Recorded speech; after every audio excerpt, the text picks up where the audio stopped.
apa kabarnya hari ini? Masih baik-baik aja kan? Di video kali ini kita akan melanjutkan cerita Donghua, Battle Truck Devon. Oke, nggak usah lama-lama lagi, kita langsung aja ke ceritanya. Pada saat ini, kedua orang dari Istana Obat saling berpandangan dan melihat kebingungan di mata masing-masing. Kemudian pria berjanggut itu bertanya kepada Xiaoyan, "Apakah kalian kenal kami?" Xiaoyan tersenyum diam-diam di dalam hatinya, berpikir bahwa Istana Obat memang telah mengirim orang untuk membunuhnya. Ia berjalan mendekati mereka berdua dan berkata sambil tersenyum, "Saya juga dari Istana Obat dan saya pernah melihat kalian berdua di Istana Obat." Oh, keduanya merasa lega. Pria berjanggut itu berkata kepada pria berwajah cerah, "Awasi dia." Lalu menangkupkan tinjunya ke arah Xiaoyan dan berkata sambil tersenyum, "Jadi Anda salah satu dari kami. Bagaimana Anda bisa datang ke sini juga?" Xiaoyan mengarang alasan, "Oh, saya datang untuk membahas alkimia dengan seorang teman dari klan obat dan saya merasa ada orang di sini. Jadi saya penasaran siapa yang akan pergi ke pulau terpencil ini menggunakan lubang cacing. Karena saya penasaran, jadi saya datang untuk melihat. Dan saya tidak menyangka itu kalian berdua." "Oh, maaf, ternyata Anda seorang alkemis." Pria berjanggut itu langsung memasang senyum hormat. Xiaoyan bergumam dalam hati, "Bukankah orang ini seorang alkemis?" Kemudian dia menjawab, "Sama-sama." Pria berjanggut itu bertanya dan bingung, "Kenapa Anda memakai jubah hitam?" Xiaoyan kemudian teringat bahwa para alkemis di Istana Obat semuanya berjubah putih dan buru-buru berkata dengan acuh-acuh, "Oh, saya memakai jubah putih setiap hari dan kali ini saya berganti pakaian hitam untuk mengubah suasana hati saya." Karena Xiaoyan takut akan mengungkapkan kesalahannya dalam masalah ini, ia segera mengganti topik pembicaraan. "Apakah kalian berdua sedang menunggu teman dari klan obat di sini? Siapa namanya?" "Saya akan pergi ke klan obat. Bagaimana kalau saya masuk dan memanggilnya untuk kalian berdua?" "Oh, tidak perlu." Sedikit kegugupan melintas di wajah pria berjanggut itu. "Anda pergi cari teman Anda dan kami akan menunggu di sini pelan-pelan." Xiaoyan mengangkat bahu dan tersenyum. "Baiklah kalau begitu, kalian tunggu pelan-pelan. Saya akan pergi mencari teman saya dulu. Dan ketika kita kembali ke Istana Obat, kita akan punya kesempatan untuk minum bersama." Saat dia berkata begitu, dia hendak berbalik dan mengangkat kakinya. Pria berjanggut itu mengangguk cepat. "Baiklah, ayo kita minum ketika ada kesempatan." Pria berwajah cerah itu juga berbalik dan mengangguk. Xiaoyan melangkah 2 langkah lalu berhenti dan berjalan mundur, bertanya dengan cemas kepada keduanya, "Apakah kekuatan jiwa Anda belum mencapai tingkat niat?" Pria berjanggut itu tersenyum malu. "Lihat apa yang Anda katakan, bagaimana bisa semudah itu? Saya telah terjebak di puncak alam kaisar dan tidak bisa menembusnya." Xiaoyan tersenyum diam-diam dalam hatinya dan berkata dengan penuh arti, "Jauh lebih mudah jika Anda belum mencapai tingkat niat." Keduanya sangat bingung dengan kata-kata Xiaoyan dan bertanya, "Apa maksud Anda?" Xiaoyan tersenyum dan berkata, "Mungkin saya membantu Anda." "Benarkah?" Keduanya terkejut. Bagaimanapun kekuatan jiwa begitu sulit untuk menembus dari puncak alam kaisar ke tingkat niat. Jadi bagaimana mungkin mereka tidak terkejut mendengar Xiaoyan mengatakan bahwa dia bisa membantu mereka. Xiaoyan menunjukkan senyum yang sangat percaya diri di wajahnya, mengangguk dan berkata, "Tatap mata saya." Keduanya tidak curiga apapun dan menatap mata Xiaoyan. Tiba-tiba 2 sinar ungu melesat dari mata Xiaoyan, menembus alis mereka berdua dan mengenai lautan kesadaran mereka. Tiba-tiba keduanya merasa dunia di sekitar mereka berubah menjadi hamparan gelap. Kemudian cahaya kemasan tiba-tiba bersinar di atas mereka, dan mereka melihat mata putih keperakan yang terbentuk oleh guntur muncul di langit.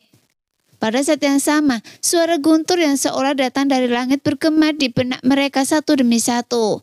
Setiap suara guntur bagaikan cambuk yang mencambuk jiwa mereka. Rasa sakit yang menusuk dari lautan kesadaran membuat mereka merasa seolah-olah kepala mereka akan meledak. Adapun keterampilan bertarung jiwa Chang Kyung-han yang tak pernah bisa dipahami Xiaoyan. Xiaoyan akan memiliki pemahaman baru setiap kali ia mempraktekannya. Perasaan ini sangat aneh, seperti memiliki kekuatan yang luar biasa. Tetapi dia tidak dapat mengerahkan seluruh kekuatannya.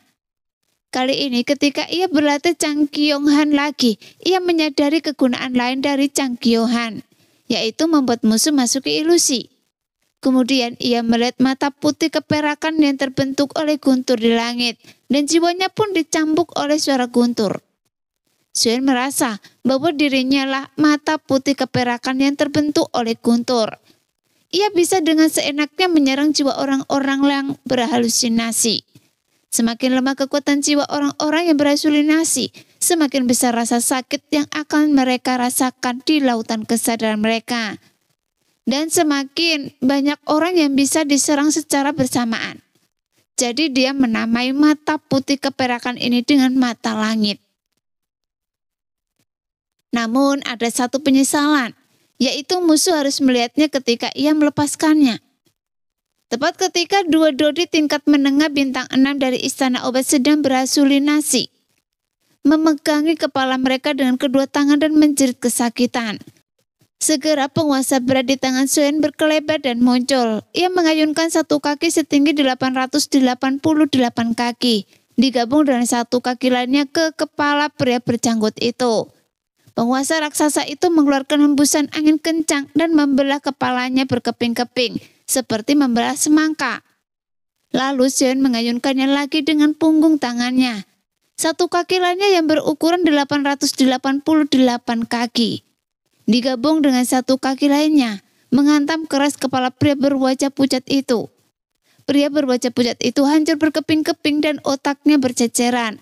Kemudian api surgawi langsung dilemparkan ke arah kedua mayat itu. Tanpa bantuan Doki, kedua mayat itu langsung menjadi abu, hanya misakan 2 cincin penyimpanan di tanah. Begitu Xiaoyan mengambil cincin penyimpanan itu, ia merasakan 5 kekuatan jiwa hampir menguncinya secara bersamaan. Pada saat yang sama, ia merasakan 5 fluktuasi Doki yang kuat menyerbu ke arahnya dari 2 arah. Kecepatannya sangat cepat. Xiaoyan menunggu sejenak dan melihat 5 sosok bergegas mendekat, lalu langsung terbang menuju lubang cacing seperti bayangan angin. Jurus bertarung tubuh tingkat menengah kelas dunia angin berlalu tanpa jejak. Telah digunakan dengan sempurna oleh Xiaoyan. Larinya sangat cepat. Melihat Xiaoyan memasuki lubang cacing, kelima pembunuh istana dan bergegas mendekat. Pria parubaya di depan mengenakan jubah emas dan dengan semangat juang yang lebih kuat daripada keempat lainnya. Tiba-tiba berhenti dan mengangkat tangannya untuk memberi isyarat kepada keempat lainnya agar berhenti. Ia mencibir dan menatap tanah yang telah terbakar hangus oleh api surgawi. Ia menatap dan sungguh-sungguh dan mengangkat pandangannya ke arah klan Obat.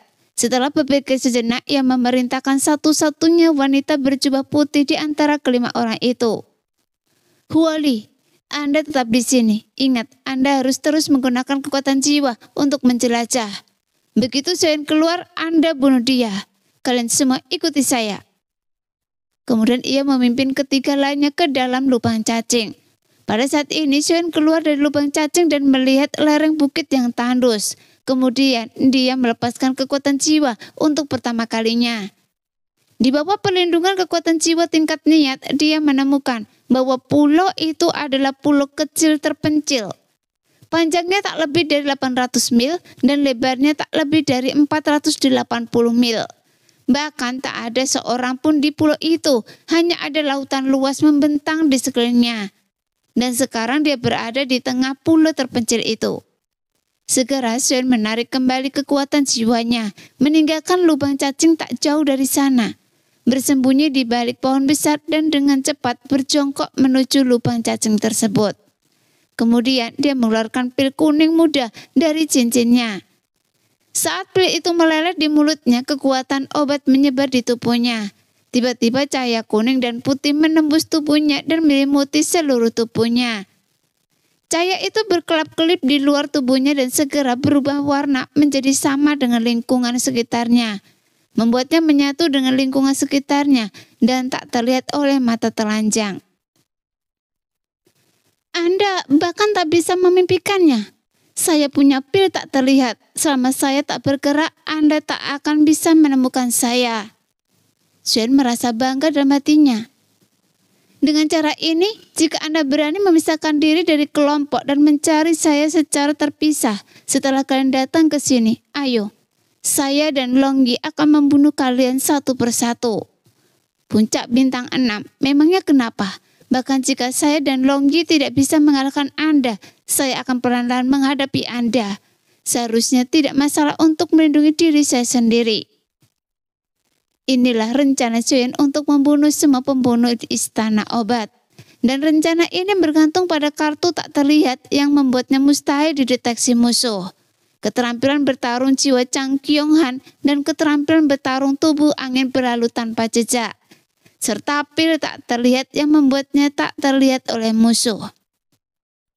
Pil tak terlihat adalah sejenis pil dalam resep yang diberikan kepada Xuan oleh Kaisar Iblis Tua. Pil ini dapat mengubah warna tubuh pengguna sehingga menggunakan dapat menyatu dengan lingkungan sekitar dan mencapai efek tak terlihat. Namun efeknya akan hilang setelah bergerak. Dan pil ini adalah tingkat keempat dari Kaisar. Merasakan kesunyian di sini tanpa bergerak, menatap lubang cacing yang bercahaya kuning. Xuan tak kuasa menahan diri untuk berpikir karena tempat ini terhubung dengan klan obat melalui lubang cacing. Pastilah sebelumnya pulau ini tak sepi. Mengapa sekarang begitu sepi? Jadi Xuan akan bertanya pada gurunya ketika saya punya kesempatan. Tiba-tiba cahaya kuning di mulut lubang cacing menyala terang dan 4 sosok melesat keluar. Kenapa hanya 4? Bagaimana dengan yang satunya? Xuan sedikit bingung, tetapi ia langsung mengerti. Jadi tinggal 1 orang lagi yang menunggu saya keluar dari klan obat. Tunggu sebentar, setelah saya selesai mengurus ke-4 orang ini, saya akan keluar untuk mengurus Anda. Pada saat ini, aliran kekuatan jiwa menyebar dari tubuhnya dan sekitarnya di segala arah. Xuan tak kuasa menahan tawa diam-diam. Anda ingin mendeteksi saya punya tanda perak. Mustahil, dia jelas-jelas memasuki lubang cacing. Bagaimana mungkin kita tidak mendeteksi fluktuasi doki sekecil apapun? Seorang pria tua berambut putih, bertubuh pendek, dan fluktuasi doki yang hanya kalah dari pria parubaya berkulit kemasan, yang juga mengenakan jubah emas. Tapi dia sangat terkejut setelah menyelidikinya yang panjang tanpa hasil. Ya, kekuatan jiwa kita meliputi seluruh pulau. Orang itu tidak akan bersembunyi di laut, kan? Di belakang pria tua berkulit putih itu, seorang pria parubaya berambut merah berjubah ungu juga bingung. Bagaimana bisa secepat itu? Berdiri di samping pria parubaya berwarna merah dan ungu, pemuda berambut biru keriting berjubah ungu menggelengkan kepalanya dan menyangkalnya. Lalu tak bisa menahan diri untuk bercanda. Itu tidak mungkin hantu, kan? Hantu macam apa itu?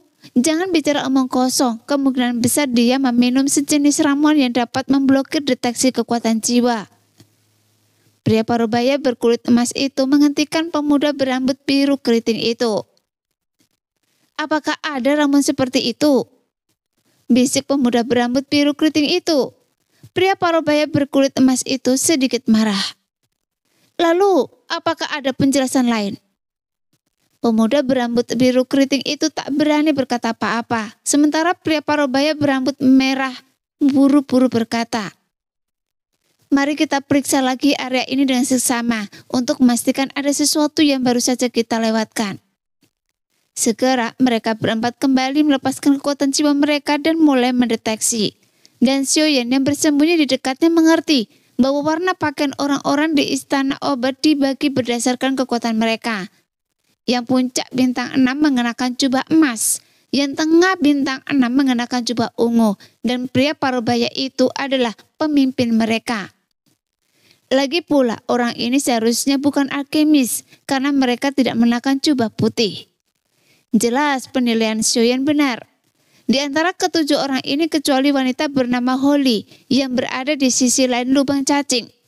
6 lainnya adalah pengawal pribadi tetua Istana Obat. Dan wanita bernama Holly juga kekasih tetua Istana Obat. Dengan kata lain, ketujuh orang ini adalah orang kepercayaan tetua Istana Obat.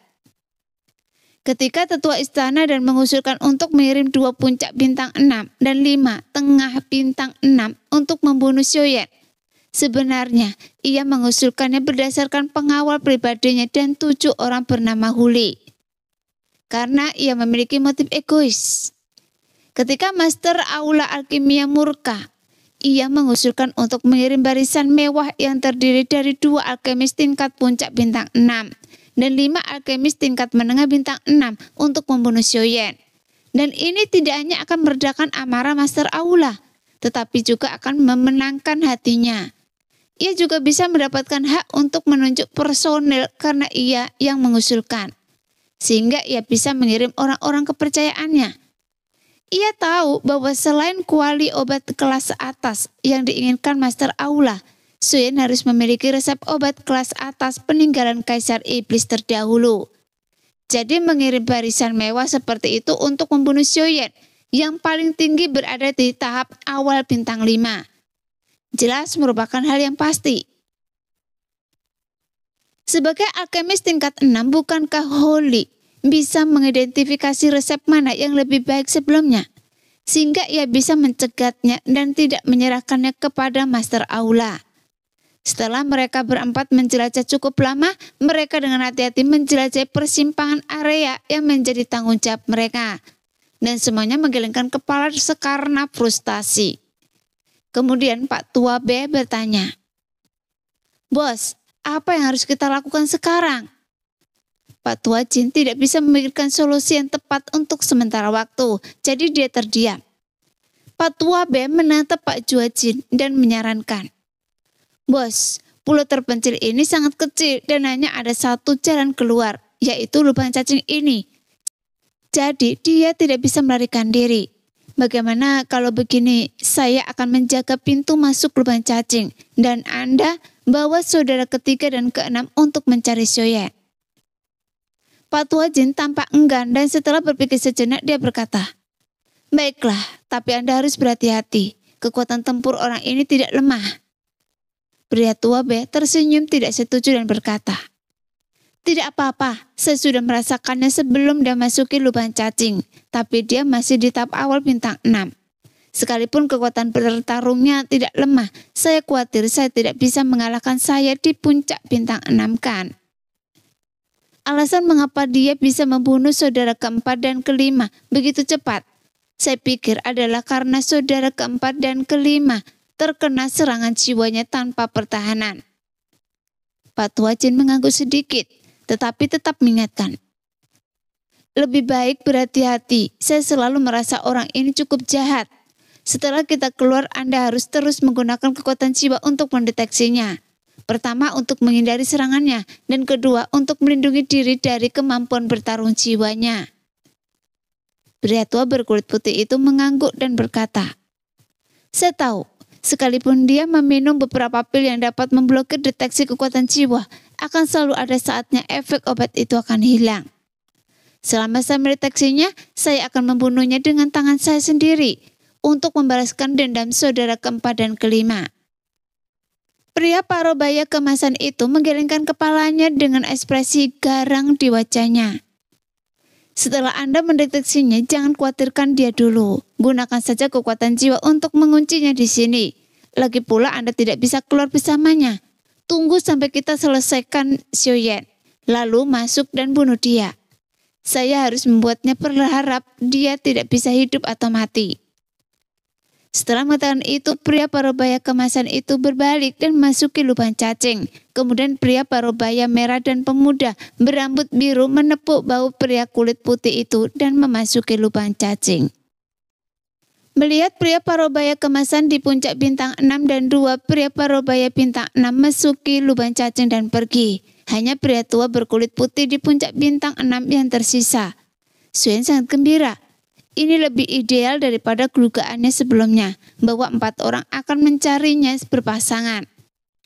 Merasakan kekuatan jiwa yang terus mengalir di tubuh dan di sekitarnya, dan melihat mata pria tua Bai mengamati sekeliling seperti elang. Xiaoyan bahkan ingin tertawa dan memanggil Longyi dalam hatinya.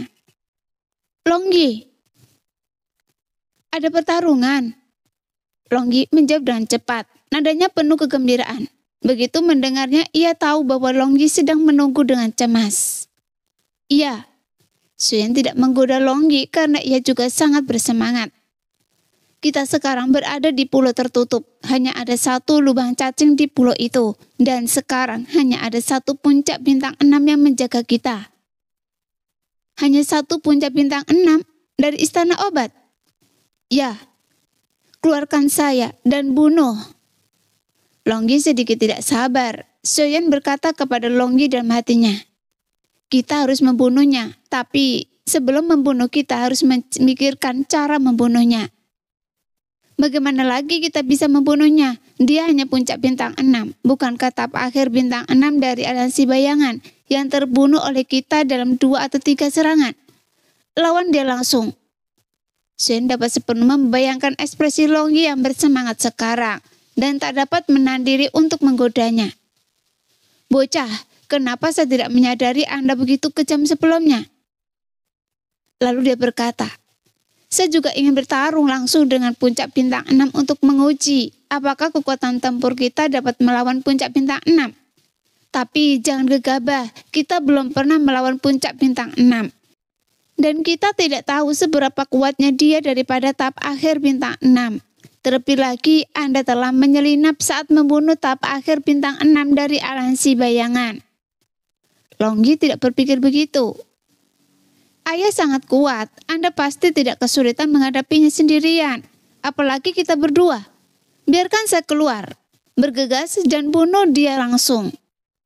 Xiaoyan tersenyum dalam hatinya, memikirkan bayangannya di hati Longyi benar-benar membuncak. Dan ia berkata kepada Longyi, saya tidak bisa membiarkan Anda keluar sekarang. Dia sekarang berada di pintu masuk lubang cacing. Jika dia merasa berbahaya dan mengebor lubang cacing, kita tidak bisa membunuhnya. Jika kita harus membunuhnya di sini, saya akan membawanya ke tempat yang jauh dari lubang cacing dulu, dan kemudian dia tidak bisa melarikan diri bahkan jika dia mau. Ya, ayah, biarkan saya keluar begitu kita sampai di tempat pertarungan berlangsung. Setelah berdiskusi dengan Longyi, Xiaoyan menunggu tatapan lelaki tua Be jatuh ke arahnya dan sengaja menyergap. Tatapan lelaki tua Be terfokus, matanya sedikit menyipit dan tangannya tiba-tiba mengembun menjadi 2 bola kuning pucat, semangat juang. Xiaoyan bergerak untuk memperlihatkan sosoknya dan mengangkat tangannya sambil bergerak dan segera mengirimkan api surgawi ungu merah ke arah lelaki tua Be. Melihat Xiaoyan benar-benar mengirimkan api surgawi dan fluktuasi semangat juangnya memang masih dalam tahap awal 6 bintang. Lelaki tua Be tak kuasa menahan kegembiraan dan mengulurkan tangannya. Tangan kanannya terjulur ke depan dan sebuah pedang besar dengan panjang sekitar 5 kaki dan lebar 4 inci muncul di tangannya. Kemudian ia berteriak, "Tebas Yuan Qi!" Sambil mengangkat pedang dan menebasnya dengan suara siulan, bayangan pedang perak bagaikan air terjun dan tirai hujan melesat ke arah api surgawi. Kemudian api surgawi ungu merah itu memercik dan menghilang. Dan bayangan pedang perak itu pun melemahkan momentumnya. Menebas ke depan, membelah jurang yang dalam di lereng bukit yang membuat debu serta kerikil berterbangan kemana-mana. Kemudian pria tua itu tertawa terbahak-bahak. Saya tidak menyangka Anda memiliki api surgawi. Nah, api surgawi Anda sangat kuat, seharusnya bisa naik peringkat. Sayangnya Anda masih di tahap awal level bintang 6. Jadi api surgawi ini ditakdirkan untuk berganti pemilik. Benarkah? Xiaoyan tersenyum bercanda dan berkata, Anda memang kuat, tetapi jika Anda ingin membunuh saya, Anda harus mengejar saya. Ayo, jangan sampai kehilangan saya. Setelah mengatakan itu, sosok Xiaoyan langsung bergerak dan dia menggunakan keterampilan bertarung angin berlalu tanpa jejak. dan terbang menuju ujung selatan pulau terpencil seperti angin, mengendalikan kecepatan untuk menjaga jarak tertentu dari laki tua B, dan melihat ke belakang dari waktu ke waktu, karena takut laki tua B akan kehilangannya. Sialan, saya tidak percaya bahwa saya level 6 bintang puncak tidak dapat mengejar Anda yang berada di level awal 6 bintang. Mata lelaki tua itu menunjukkan tatapan yang ganas, dan dia mendorong semangat juangnya hingga ekstrim, mengejarnya dengan ketat. Xiaoyan memimpin lelaki tua B di depan, dan dia tidak bisa menahan diri untuk tidak mengganggunya, jadi dia berteriak ke belakang. Pak Tua, jika Anda tidak dapat mengejar, jangan mempermalukan diri Anda di sini. Kembali dan berlatih, dan saya akan menunggu Anda di sini. Melihat bahwa kecepatan Xiaoyan hampir sama dengannya, lelaki tua B menjadi tenang. Tidak lagi khawatir Xiaoyan akan menyingkirkannya dan melarikan diri dari lubang cacing, dan tidak lagi marah pada kata-kata kasar Xiaoyan. Bocah bau, Anda masih banyak bicara saat hampir mati. Anda baru di tahap awal bintang 6, dan saya sudah di puncak bintang 6. Jadi saya akan mengejar Anda cepat atau lambat. Mari kita lihat siapa yang bisa bertahan lebih lama dari yang lain dalam hal semangat juang. Mendengar itu, Xiaoyan tertawa. Anda tidak bisa mengejar saya, tapi Anda masih keras kepala. Anda mati-matian mencari muka dan menderita. Kita akan bermain kucing-kucingan. Jadi apakah Anda ingin membandingkan konsumsi semangat juang? Setelah tertawa, ia sengaja mengeluarkan sebuah cairan Qingling 3 baris dan mengangkatnya. Lalu berkata dengan bangga, apakah Anda melihatnya? Cairan penyegar roh 3 baris ini, saya bisa menelannya dalam sekali teguk. Begitu ia menelannya, Xiaoyan tiba-tiba merasa sedikit malu, karena cairan penyegar roh 3 baris tidak berpengaruh dan hanya langsung memulihkan sedikit doki. Jadi Xiaoyan langsung mengerti. Cairan penyegar roh 3 lapisan dapat langsung memulihkan semua doki di bawah Dodi bintang 5. Tetapi dia sekarang berada di tahap awal bintang 6. Dan dokinya jauh lebih kuat daripada Kaisar Do di puncak bintang 4. Pak Tua B tertawa terbahak-bahak di belakangnya. Dodi bintang 6 meminum cairan penyegar roh. Anda yang mengarangnya. Anda akan membuat saya tertawa terbahak-bahak. Dasar anak desa. Awas. Sambil berkata, ia mengeluarkan pil hijau. Saya mau minum pil penyegar Qi, tingkatkan pemulihan doki sebesar 40% doki tingkat 6.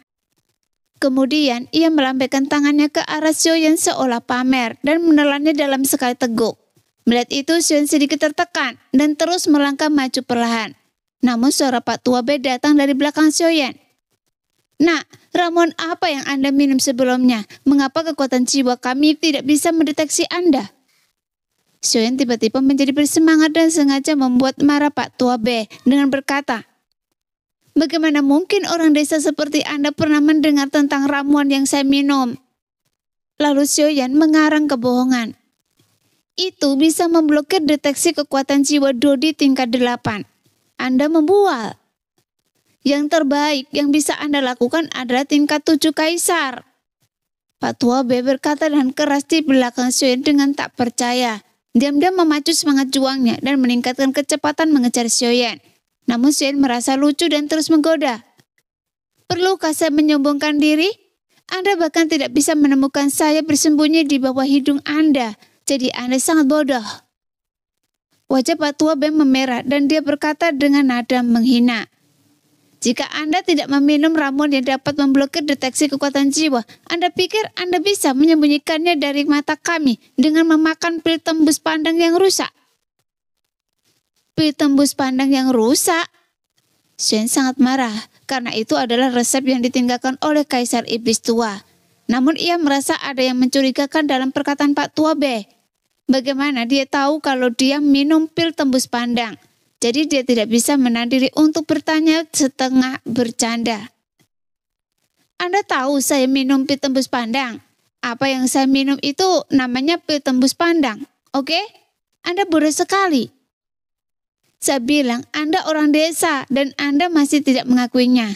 Pil yang bisa membuat orang menyatu dengan lingkungan sekitar dan mencapai efek tembus pandang itu namanya pil tembus pandang. Wah, saya mengoreksi Anda dengan gratis dan itu namanya pil tembus pandang. Jantung Sioyan berdebar kencang, berpikir kalau pil tembus pandang ini bukan resep eksklusif. Jadi dia tidak puas dan berkata, "Anda mengatakannya seolah-olah Anda sangat familiar dengan pil tembus pandang." Pak Tua B terprovokasi oleh Sioyan dan mencibir. "Begini saja nak, meskipun pil tembus pandang itu langka, saya sering memakannya saat melawan monster. Pil itu hanya efektif saat melawan monster, memakannya saat melawan manusia. Itu sama saja mencari kematian. Di bawah perlindungan kekuatan jiwa, tubuh tak terlihat. Ternyata itu bukan resep khusus." Sioyan tiba-tiba menyadari bahwa memang ketika bertarung dengan orang lain, jika seseorang tidak dapat melindungi deteksi kekuatan jiwa, meminum pil tembus pandang itu benar-benar menipu diri sendiri, dan efek tembus pandangnya tidak akan tercapai sama sekali. Pantas saja Pak Tua B berkata bahwa pil tembus pandang itu adalah pil yang rusak. Sekarang setelah dipikir-pikir, Hun Ying-jue pasti telah meminum pil tembus pandang itu segera setelah menyerangnya, mengandalkan lempengan perak untuk melindungi deteksi kekuatan jiwanya, sehingga mencapai efek tembus pandang instan. Namun ia juga merasa sedikit lega karena Pak Tua B berkata bahwa meskipun pil tembus pandang itu langka, itu berarti pil tembus pandang itu jelas bukan produk umum. Baiklah, kembalilah dan tanyakan kepada aliansi pedagang apakah ada resep untuk pil tak terlihat itu. Jika tidak, dia bisa bekerja sama dengan aliansi pedagang untuk menghasilkan uang. Sebelum perang, Sioyan masih memikirkan cara menghasilkan uang. Harus diakui, kondisi mentalnya sekarang sangat baik. Mereka berdesak-desakan dan saling memaki sepanjang jalan, dan tak lama kemudian mereka telah mencapai bagian paling selatan dari pulau terpencil itu. Dan ini adalah tanah datar. Jadi Sioyan melambat. Pada saat ini Pak Tua B yang buru-buru menyusul dan tertawa. "Semangat juang Anda habis setelah berlari sedikit ini." Ia menunjukkan pedangnya di depan dan cahaya pedang perak menyambar dari ujung pedang. Tepat saat cahaya pedang perak itu hendak menembus punggung Sioyan, Sioyan seperti memiliki mata di punggungnya. Sosoknya bergoyang seperti hantu dan tiba-tiba melesat ke kiri depan sejauh 50 kaki dari Pak Tua B. Sehingga serangan itu gagal dan Pak Tua B kesal. Saat hendak mengejar, ia melihat Sioyan di depannya berhenti. Ia tertegun dan tidak mengerti mengapa Sioyan berani berhenti. Detik berikutnya ia melihat sebuah menara kecil yang memancarkan cahaya kemasan terang tiba-tiba muncul di samping Sioyan. Dan pada saat yang sama, sebuah cahaya kemasan melesat keluar dari menara. Di tengah kilatan cahaya kemasan itu, seorang pemuda jatuh ke tanah. Jelas kemunculan Longyi yang tiba-tiba membuat Pak Tua B secara naluriah mundur. Tetapi ia langsung merasakan fluktuasi semangat juang tingkat menengah bintang 6 Longyi. Dan langsung menunjukkan ekspresi jijik. Ia tidak lagi menatap Longyi dan matanya hanya tertuju pada tempat pagoda roh kekosongan yang menghilang di samping Sioyan. Pikirannya masih dipenuhi cahaya kemasan terang. Dan ia tak kuasa menahan diri untuk berkata dengan mata berbinar-binar dengan rakus. "Anak baik, harta Anda banyak sekali." Kemudian ia tertawa terbahak-bahak. Bagus, semakin banyak harta semakin baik dan semuanya akan menjadi milik saya." Longyi melotot marah, mencondongkan tubuh ke depan dan tiba-tiba bayangan tombak emas melesat keluar dari tombak petir di tangannya dan menusuk ke depan. "Beraninya Anda begitu gegabah? Anda hanya seorang bintang 6 tingkat menengah." Pria tua B tampak garang dan mengayunkan pedang besar di tangannya. Kemudian cahaya pedang dan bayangan tombak beradu. Dan dengan suara teredam, keduanya berubah menjadi titik-titik cahaya yang berfragmentasi dan menghilang di udara. Dan serangan itu dan mudah dinetralkan. Jadi Longyi berkata dengan ragu, "Ini adalah puncak bintang 6. Saya akan melawan Anda sendirian lagi." Kemudian dia bangkitkan semangat juangnya dan serangkaian suara. Kresek terdengar dengan cepat dan benang-benang petir yang menyilaukan terus berkelebat di baju zirah Dewa Petir. Dengan teriakan dingin, tombak petir itu tiba-tiba bersinar dengan cahaya kemasan dan Longyi berubah menjadi aliran cahaya kemasan dan melompat ke langit, lalu menukik lurus ke arah pria tua B. Melihat Sioyan tidak bergerak, dia menatap Longyi yang garang dan pria tua itu menyeringai dingin. Semangat juang yang bergelora langsung meledak dan jubah emasnya berdesir. Saat ia menatapnya, cahaya dingin berkilat di mata lelaki tua itu, dan tubuhnya berubah menjadi bayangan angin perak dalam cahaya perak pedang di tangannya. Lalu menerjang Longgi. Sial! Tanpa keahlian bertarung, tombak dan pedang saling beradu dengan sengit. Percikan api beterbangan dan cahaya kemasan dan perak bersinar terang. Dan energi dahsyat meledak terus-menerus di udara, mengaduk ke segala arah. Kemudian cahaya kemasan dan perak tiba-tiba terpisah, dan lelaki tua itu mundur 3 langkah sementara Longgi terus mundur dan hampir roboh. Sioyan segera bergegas memeluk Longgi dan bertanya dengan gugup, "Bagaimana?" Longgi tertawa. "Saya baik-baik saja." Lelaki tua itu terkejut, berpikir bahwa orang ini tidak sederhana. Seorang kultivator tingkat menengah bintang 6 bertarung melawan kultivator puncak bintang 6-nya, dan dia baik-baik saja. Dia hanya mundur beberapa langkah, namun ia berkata dengan nada tidak setuju. "Nah, dengan kultivasi Anda yang hanya berada di tengah menengah bintang 6, Anda berani melawan saya secara langsung. Dan saya sangat mengagumi keberanian Anda untuk tidak takut mati. Ayolah, karena kalian berdua tidak bisa pergi dari sini hidup-hidup, saya akan menemani Anda untuk merenggangkan otot-otot Anda. Ayolah." Longgi mengangkat senjatanya dan tidak menggunakan kemampuan bertarungnya. Sioyan meraih Longgi dan berkata, "Saya akan menghadapinya." "Ayah, saya masih bisa. Saya pasti bisa melawannya saat saya berubah ke wujud asli saya," kata Longgi cemas, tidak yakin. "Kalian benar-benar ayah dan anak. Pantas saja kalian lebih bodoh dari yang lain." Saat ini laki tua Beb ragu apakah ia telah bertemu 2 psikopat. Menghadapi seorang kultivator puncak bintang 6 seperti dirinya, keduanya tidak memikirkan bagaimana cara bekerja sama, tetapi justru bersaing untuk melawannya. Entah mereka bodoh atau mereka pasti salah minum obat. "Pencuri tua, siapa yang Anda marahi?" Longgi murka, melepaskan diri dari Sioyan dengan cahaya kemasan menyala di sekujur tubuhnya. Tubuh asli naga petir emas 9 misterius yang besar menari-nari, terbungkus dalam armor pertempuran dewa petir. Ia mengangkat kepalanya ke langit dan meraung seperti naga, lalu menyerbu ke arah Pak Tua B. "Naga? Anda adalah naga?" Pak Tua B tertegun sejenak. Ia merasa sangat jelas bahwa naga emas di depannya bukanlah ilusi, melainkan naga sungguhan. Jadi ada rasa takut alami terhadap naga yang membuatnya mundur. Karena serangan Longgi sia-sia, tapi Sioyan telah membentangkan sayap tulangnya untuk pertama kalinya, menyapu ke belakang Pak Tua B dan menghalangi jalan mundur Pak Tua B. Pada saat ini, Pak Tua B sangat marah hingga ingin muntah darah. Ia adalah puncak bintang 6. Ia diserang oleh 2 orang bintang tengah dan bintang 6 tahap awal. Seolah-olah mereka takut ia akan melarikan diri. Namun di saat yang sama, sedikit rasa takut muncul di hatinya. Meskipun ia tidak dapat mengenali jenis naga apa, naga petir emas milik Longgi, kekuatannya naga yang membuatnya merasa gelisah itu nyata. Karena itu naga sungguhan. Keberadaan yang mulia di benua Dodi. Salah satu dari mereka mengenakan baju zirah dan yang lainnya bersayap tulang di punggungnya. Pantas saja mereka berani menantangnya di tahap tengah dan awal tahap bintang 6. Sepertinya dia tak akan bisa mengalahkan mereka tanpa menggunakan jurus pamungkasnya. Jadi dia harus membunuh mereka dengan cepat, mengupas kulit naga mereka, mengekstrak urat naga mereka, meminum darah naga mereka, memakan daging naga mereka, mengambil baju zirah serta sayap tulang di punggung orang di belakangnya sekilas tampak bagus. Demikianlah cerita hari ini. Kita lanjut lain hari ya guys ya. Bye-bye.